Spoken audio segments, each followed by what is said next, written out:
بسم اللہ الرحمن الرحیم۔ میں ہوں حکیم عاشق علی امجد۔ آج کا ہمارا موضوع ہے بواسیر یعنی پائلز۔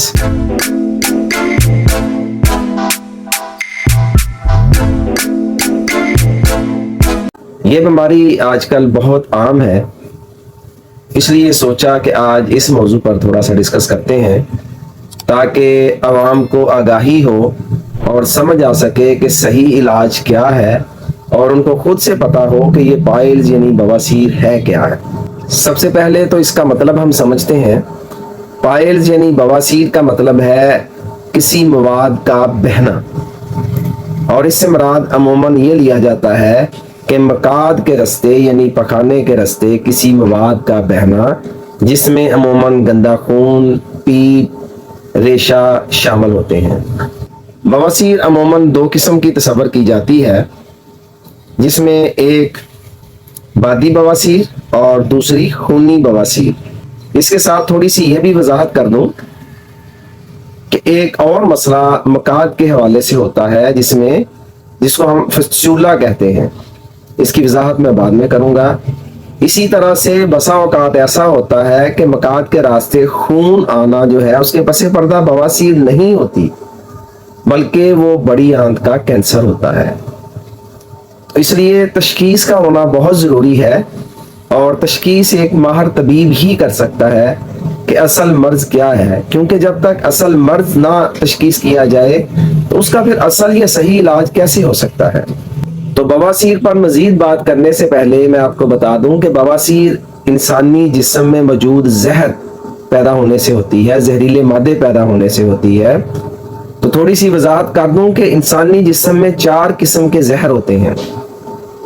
ان کے نام درج ذیل ہیں۔ نمبر 1 بواسیری زہر، نمبر 2 سوزاکی زہر، نمبر 3 آتشکی زہر، اور نمبر 4 خنازیری زہر۔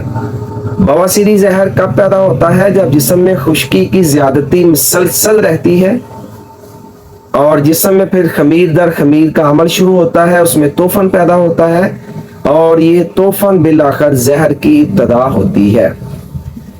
سوزاکی زہر جسم میں مسلسل گرمی کی زیادتی رہنے سے ہوتا ہے، اور جب جسم میں گرمی کی زیادتی مسلسل رہے اس میں توفن پیدا ہو جائے، اور توفن کی وجہ سے پھر زہر کی ابتدا ہوتی ہے۔ اسی طرح آتشکی زہر جو ہے وہ جسم میں تری یعنی رطوبات کی زیادتی سے ہوتا ہے، اور خنازیری زہر جسم میں سردی کی مسلسل زیادتی سے ہوا کرتا ہے۔ یاد رکھیے گا کہ بواسیر کی ابتدا سردی کی زیادتی سے ہو چکی ہوتی ہے۔ اس کا مادہ جسم کے عضلات میں رکنا شروع ہو جاتا ہے، لیکن پیشنٹ کو پتہ نہیں چلتا کیونکہ اس کو کوئی علامت تنگ ہی نہیں کرتی۔ اس کو پتہ تب چلتا ہے جب یہ سردی کی زیادتی یا خود کا نظام کے تحت یا کسی دوا کے ہیر پھیر کی وجہ سے، غذا کے ہیر پھیر کی وجہ سے جب یہ خشکی گرمی میں تبدیل ہوتی ہے اور اس کے مقعد کے ارد گرد مسے بننا شروع ہو جاتے ہیں، تو اس کو محسوس ہوتا ہے کہ مجھے بواسیر ہو گئی ہے۔ یہ مسے مختلف قسم کے ہوتے ہیں، کبھی گوبھی کے پھول کی طرح، کبھی کسی اور طرح کے، 2-3 شکلوں میں یہ موجود ہوتے ہیں، اور یہ بادی بواسیر کہلاتی ہے۔ ان کے ساتھ عموماً خون نہیں آیا کرتا، اور جب خشکی کے ساتھ گرمی کا ٹچ ہو جائے، گرمی بھی ساتھ جسم میں زیادہ بننی شروع ہو جائے، تو پھر مسوں کے ساتھ خون بھی آتا ہے۔ لیکن بواسیر کے مریض کی سب سے بڑی نشانی یہ ہے کہ اس کو قبض لازمی ہوتی ہے۔ یاد رکھیے گا جو قبض کے پرانے مریض ہیں جن کو کئی سالوں سے قبض رہے تو ان کو بالآخر بواسیر ہو جاتی ہے، لہٰذا میں بواسیر کے مریضوں سے التماس کروں گا کہ وہ قبض نہ ہونے دیں، ان کی قبض ختم کر دیں، ان کا آدھا مسئلہ تو اسی وجہ سے ختم ہو جائے گا۔ اب بات ہو رہی تھی خشکی کے ساتھ گرمی بڑھ جانے کی کہ وہ بادی بواسیر ہے۔ اب اگر جسم میں گرمی کی زیادتی ہو جائے اور اس کے ساتھ خشکی بھی ہو، اب اگر جسم میں گرمی بڑھ گئی اور اس کے ساتھ خشکی ہوئی تو کیا ہوگا؟ اب خون زیادہ پڑنا شروع ہو جائے گا۔ اب اگر جسم میں گرمی بڑھ جائے اور اس کے ساتھ خشکی ہو، یعنی گرمی خشکی کی علامات مسلسل رہیں، تو بھی بواسیر کی علامات شروع ہو جاتی ہیں، اور ایسی بواسیر میں پھر درد ہوتی ہے، جلن ہوتی ہے، حبس گھٹن کا احساس ہوتا ہے، قبض بھی ہوتی ہے، اور اس میں خون آتا ہے۔ اس کی سب سے بڑی علامت یہ ہے کہ اس میں ساتھ بلیڈنگ ہوتی ہے، گندا خون آتا ہے جس میں پیپ بھی شامل ہوتی ہے۔ اب سوال یہ ہے کہ یہ خون کہاں سے آتا ہے؟ تو جو مقعد کے انٹرنل साइड पे, अंदरूनी साइड पे जो कुदरत ने एक जाल बिछा रखा है शरियानों का, वरीदों का, वो फूल जाती हैं। उनके अंदर ब्लड जो है वो तो मौजूद होता है, फूल जाती हैं। और जब कब्ज होती है कॉन्स्टिपेशन की सूरत में, पेशेंट जोर लगाता है तो उन पर दबाव पड़ने की वजह से या कोई शरियान फट जाती है या कोई वरीद फट जाती है, तो उसमें से खून निकलता है। अगर शरियान फटेगी तो खून शोक सुर्ख कलर का होगा, और अगर वरीद फटेगी तो उसमें गंदगी शामिल होगी, पीप आलूद टाइप येलोश, थोड़ा सा उसमें खून में अमेजिश होगी। तो ये थी खूनी बवासीर। अब एक और इस तरह का मसला होता है जिसको हम फिस्चूला कहते हैं। तो फिस्चूला में क्या होता है, ये मकाद के अंदर वाली साइड पे एक फोड़ा नुमा बन जाता है जो तीखे मुंह वाला होता है। अंदरूनी तौर पे ये ज्यादा फैला हुआ होता है और बैरूनी तौर पर ये बिल्कुल नोक नुमा होता है, चुभन नुमा, और इसकी काफी तकलीफ होती है। और इसकी प्रॉपर और सही ट्रीटमेंट ना होने की वजह से बाज़ इसमें सुराख हो जाता है, और ये बात यहाँ तक बिगड़ जाती है कि इस रास्ते से भी फिर वेस्ट जो है, स्टूल जो है वो निकलना शुरू हो जाता है, खराज पाना शुरू हो जाता है, और ये काफी रद्दी हालत होती है। इसके अलावा एक और बात वाजे कर दूं, जो कि बवासीर के पेशेंट्स तो कम ही जानते होते हैं। होता क्या है कि खून बाज का तो बड़ी आंत के कैंसर की वजह से भी आता है, और मरीज ये समझता है कि मुझे बवासीर है, वो अपने डॉक्टर या फिजिशियन के पास जाता है तो वो भी बवासीर समझकर उसका ट्रीटमेंट कर देता है। लिहाजा मेरी आप सबसे इल्तमास है कि ऐसे माहिर आदमी से ट्रीटमेंट करवाएं जो कि मर्ज को अच्छी तरह से समझता हो, और उसके सवालों का सही जवाब दीजिए। जो तबीब आपसे सवाल करे उसको दुरुस्त जवाब दीजिए ताकि दुरुस्त तशखीस हो सके। जब दुरुस्त तशखीस होगी तो फिर ही दुरुस्त तजवीज भी हो सकेगी और इलाज भी हो सकेगा। तो इसलिए ये नॉलेज रखना, ये बातों को समझना इंतहाई जरूरी है।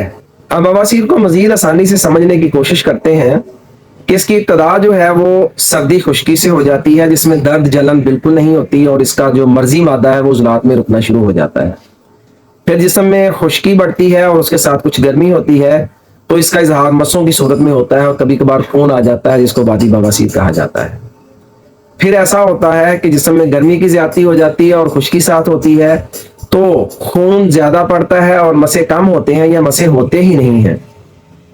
और फिर बाज लोगों में ऐसा भी होता है जिसका फिस्चूला मैंने नाम लिया, तो फिस्चूला का मसला हो जाता है, और कुछ लोगों में फिर बड़ी आंत में कैंसर हो जाता है। तो इन सब वजूहात की बिना पर पखाने के रास्ते खून आया करता है।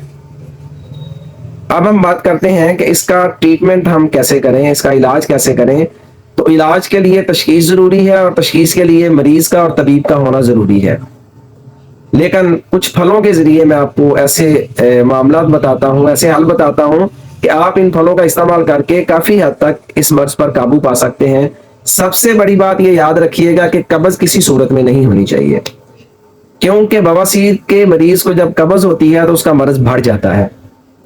और इसमें आड़ू सरे फरिस्त है। किसी एक टाइम का खाना ना खाएं और उसकी जगह पर आड़ू पेट भरकर खाएं तो बवासीर खत्म हो जाती है। अगर कमो बेश कोई महीना 2 महीने इस पर मुसलसल अमल किया जाए तो मस्से तक गिर जाते हैं।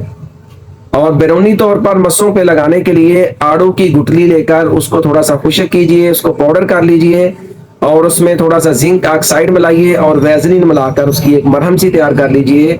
चंद दिन मुसलसल बैरूनी तौर पर मसों पर लगाने से मसे इससे गिर जाते हैं, आपको ऑपरेट करवाने की जरूरत नहीं पड़ेगी। ये बिल्कुल नेचुरल सा हल मैंने आपको बता दिया है, इस पर अमल करें और ऑपरेट से बचिए, क्योंकि ऑपरेट करवाने से मसे तो आप गिरा लेंगे, ये इस दवा से गिरा लेंगे, लेकिन जब तक प्रॉपर ट्रीटमेंट नहीं करवाएंगे तो मर्जी मादा जिस्म के अंदर मौजूद रहेगा, जो कि फिर सार उठाएगा और आपको फिर उसी मर्ज में मुब्तला कर देगा। इसलिए रूट काज खत्म करना, असल मर्जी मादे को खत्म करना, ये बहुत जरूरी होता है। पका हुआ अमरूद, रोजाना आधा किलो से 1 किलो तक पका हुआ अमरूद खाइए और इसको अच्छी तरह से चबाकर खाइए, बवासीर खत्म हो जाएगी। अनार सुरख और सफेद दोनों के दाने मिलाकर किसी एक टाइम पे जी भर के खाइए। आलू बुखारा खूनी बवासीर पर बहुत मुफीद साबित हुआ है, ये जी भर कर खाइए। अब ये मैंने चंद फल बताए हैं, तो जरूरी नहीं कि ये सारे आपने एक ही दिन में खाने हैं। किसी एक दिन अमरूद खा लीजिए, किसी दूसरे दिन आड़ू, किसी तीसरे दिन अनार और किसी चौथे दिन आलू बुखारा।